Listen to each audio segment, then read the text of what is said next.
And these are things that we're going to discuss because we know, particularly in the Princeville area, there's a lot of development coming. I don't want to necessarily build schools that are going to sit empty, but I would like to have the infrastructure in place or know that it's going to be coming. Should we project that we're going to need, you'd say, another elementary school, another middle school, or another high school?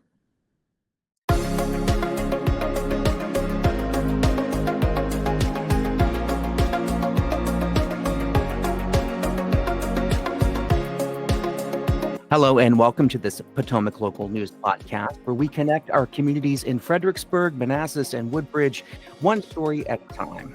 I'm your host, Uriah Kiser, and the founder and publisher of PotomacLocalNews.com.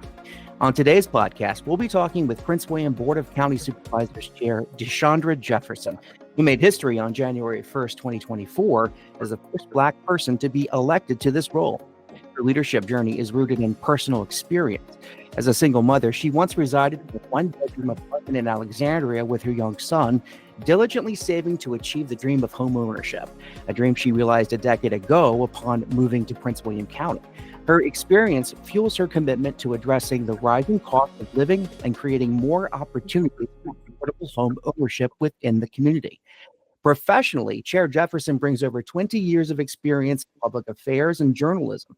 Her career includes roles at CNN Money, now CNN Business, the Associated Press, and New York Magazine. She is also a graduate of Columbia University and holds a master's degree in communications from Johns Hopkins University. Today, we'll discuss the county's proposed affordable housing dwelling unit ordinance, a significant initiative to increase affordable housing options for residents.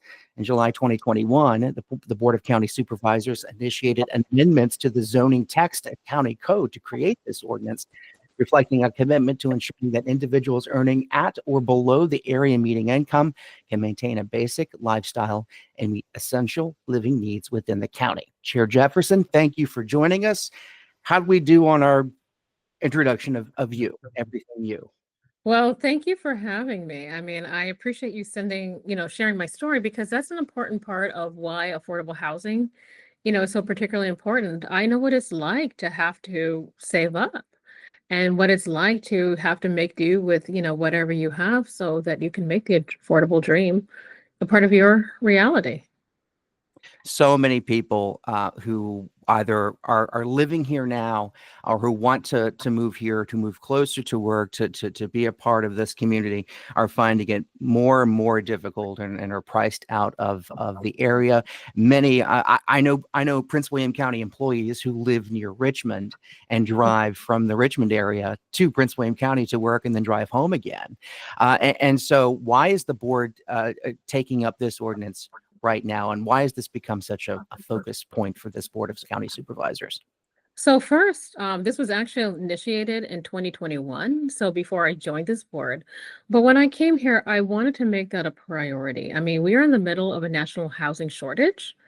But this area has been, I would say, for quite some time, we've already been, we've been feeling the pinch. And we have a number of cost burdened households that are spending more than 30% of their income on shelter. You know, we have been faced with a shortage for a very long time now, and really focusing in on workforce housing. There's a stereotype when you hear affordable housing, people think Section 8. They're not thinking about the people who work in county government or who work on Capitol Hill, like I did when I was saving up to buy a home. But we're also talking about our teachers. There are a number of teachers who live outside of the county, our police and fire, many of whom, actually most of whom, live outside of the county. I would like to have people living in communities where they serve. It helps them better understand the community. They have a greater stake in the community. And it's also a public safety issue when you're talking about police and fire. But overall, this area, I came to Prince William County. I always joke I was making $2 an hour on the Hill. Today, if I were making $10 an hour on the Hill, so to speak, I couldn't afford to be here. I would have to go to Stafford or Spotsylvania. The refrain has always been the market drives the pricing of housing in our area. So as you work to create an ordinance, how do you balance the need from affordable housing with the need of developers to essentially, get market rate for what they build and the new housing that they do sell and build? Well, a couple things. Yes, the market does drive prices, but when you're faced with scarcity, prices go up. I mean, there are homes, my old townhome, what I paid for it and what it's worth today, are two totally different price points. And our people, something like the average middle, class family may not be able to buy into, my neighborhood. And that's something I think about. But, we have to think that land prices are soaring. I mean, prices are going up tremendously. There have been supply chain disruptions during the pandemic, and that's had lasting effect on things like labor. And given these constraints, developers are worried about their margins. They have to have a certain profit margin in order for them to build something. So the ADU, part of the purpose is to provide incentives. We have a housing trust fund. Density is a tough word here. But there are some areas in our county that can support additional density. And we have some really exciting housing projects coming up. I'm hoping that those things will, having more supply would ease, what we're seeing the price of housing go for currently. But we do Let, have to address the supply issue.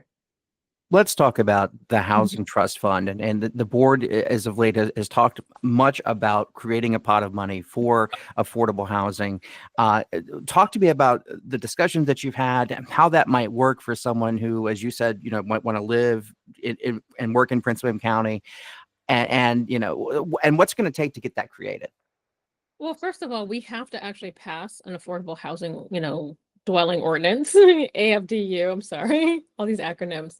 We actually have to have an ordinance so that we can use our housing trust fund. And the purpose of that is to help with gap financing on low income housing tax credit projects and other projects that wouldn't be able to get built unless they had some sort of, assistance in building them. Will the ordinance overall, will this address concerns about school capacity, overcrowding? I mean, do you take those things into consideration when you look at, what types of affordable housing might be built and where? That's something we've been discussing with the school board. There is a need to redistrict. We also have to look at where we're building new schools, and talk to them about their CIP plan. We actually have a meeting with a joint meeting tonight with the school board. And these are things that we're going to discuss because we know, particularly in the Princeville area, there's a lot of development coming. I don't want to necessarily build schools that are going to sit empty, but I would like to have the infrastructure in place or know that it's going to be coming. Should we project that we're going to need, you'd say, another elementary school, another middle school, or another high school?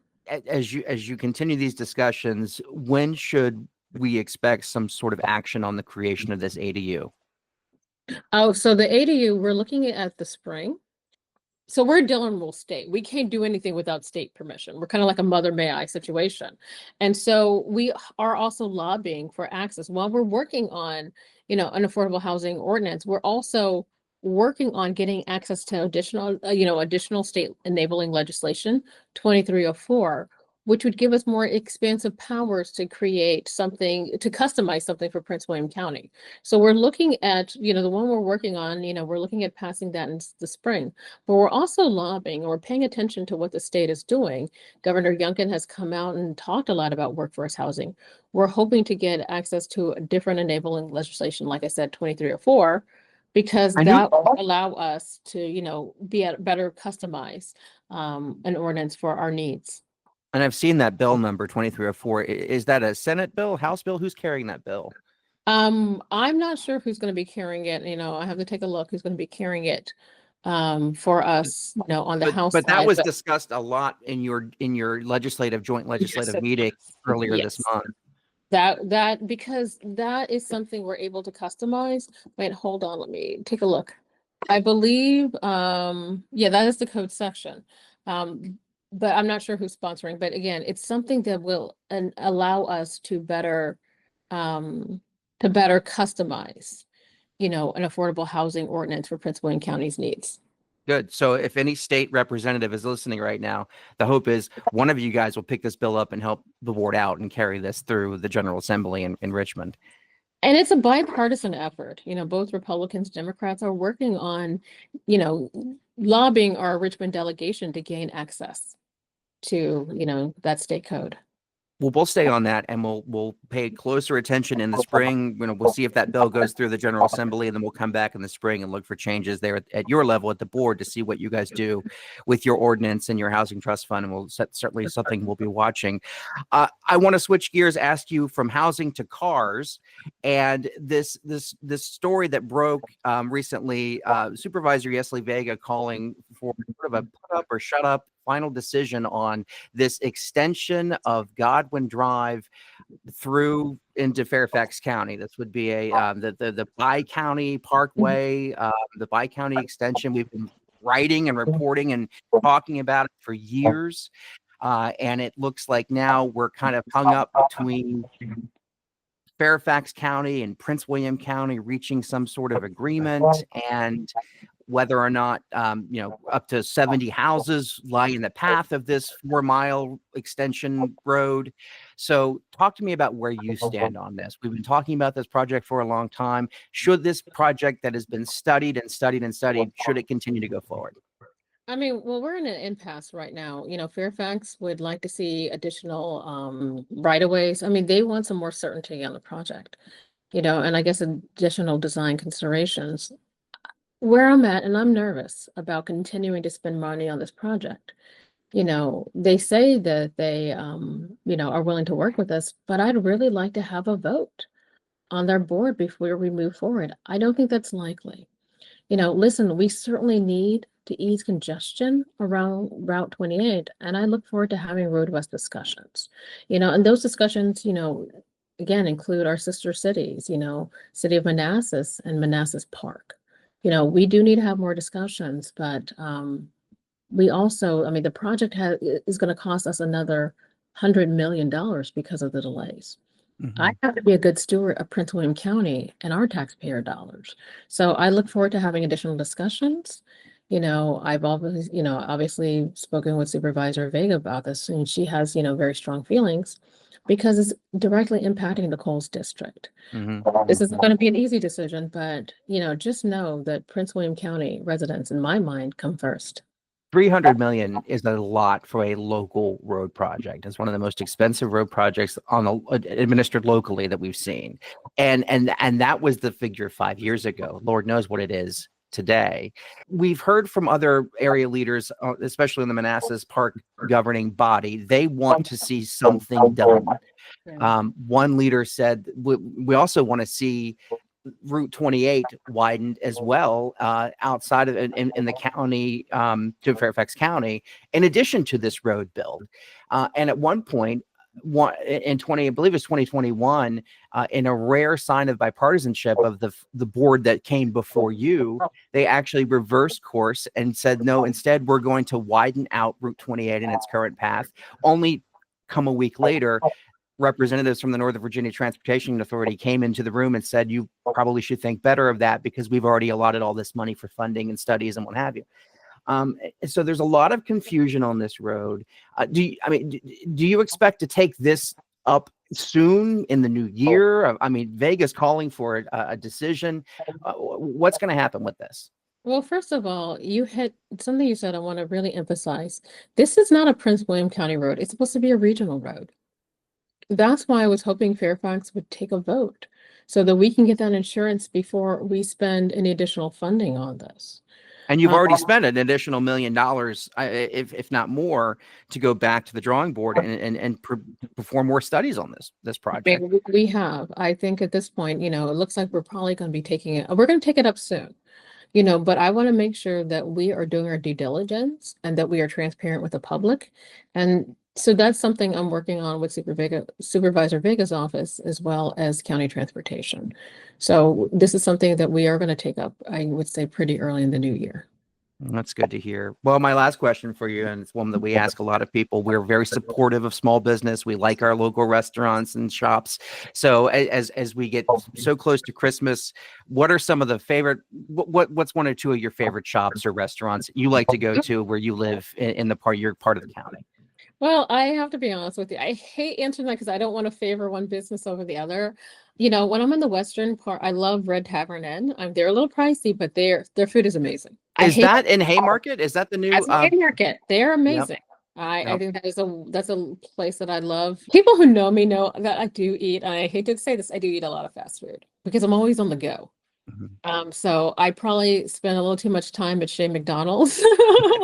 No, on the Eastern End, gosh, there are so many great places, but when I like to have a sit down meal, and go somewhere unique, Yeah. I think, yeah, there are a few places. I love, I'm gonna say their name wrong.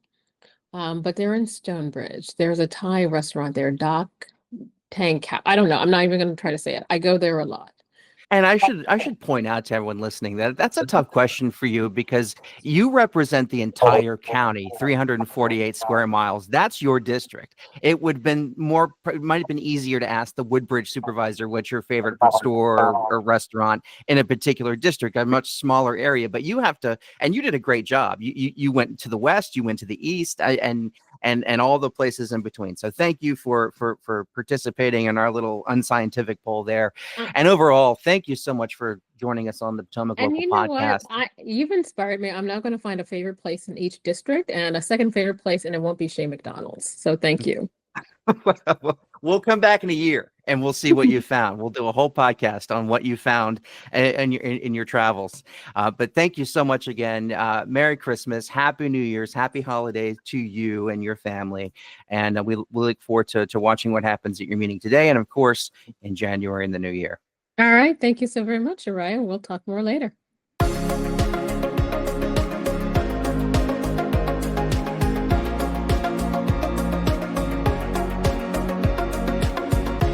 That's this episode of the Potomac Local Podcast. If you're watching or listening, please like, share, and subscribe and help us get the local news to more of our neighbors. Be sure to read us online for the latest breaking news from Fredericksburg, Manassas, Stafford, and Woodbridge at PotomacLocalNews.com. Members get full access to everything we publish, so please consider becoming a supporting member for less than what you probably paid for lunch today. Have a news tip or just want to tell us how we're doing? Send us an email to news@PotomacLocal.com. I read every one. I'm Uriah Kiser, and we'll see you next time on the Potomac Local Podcast.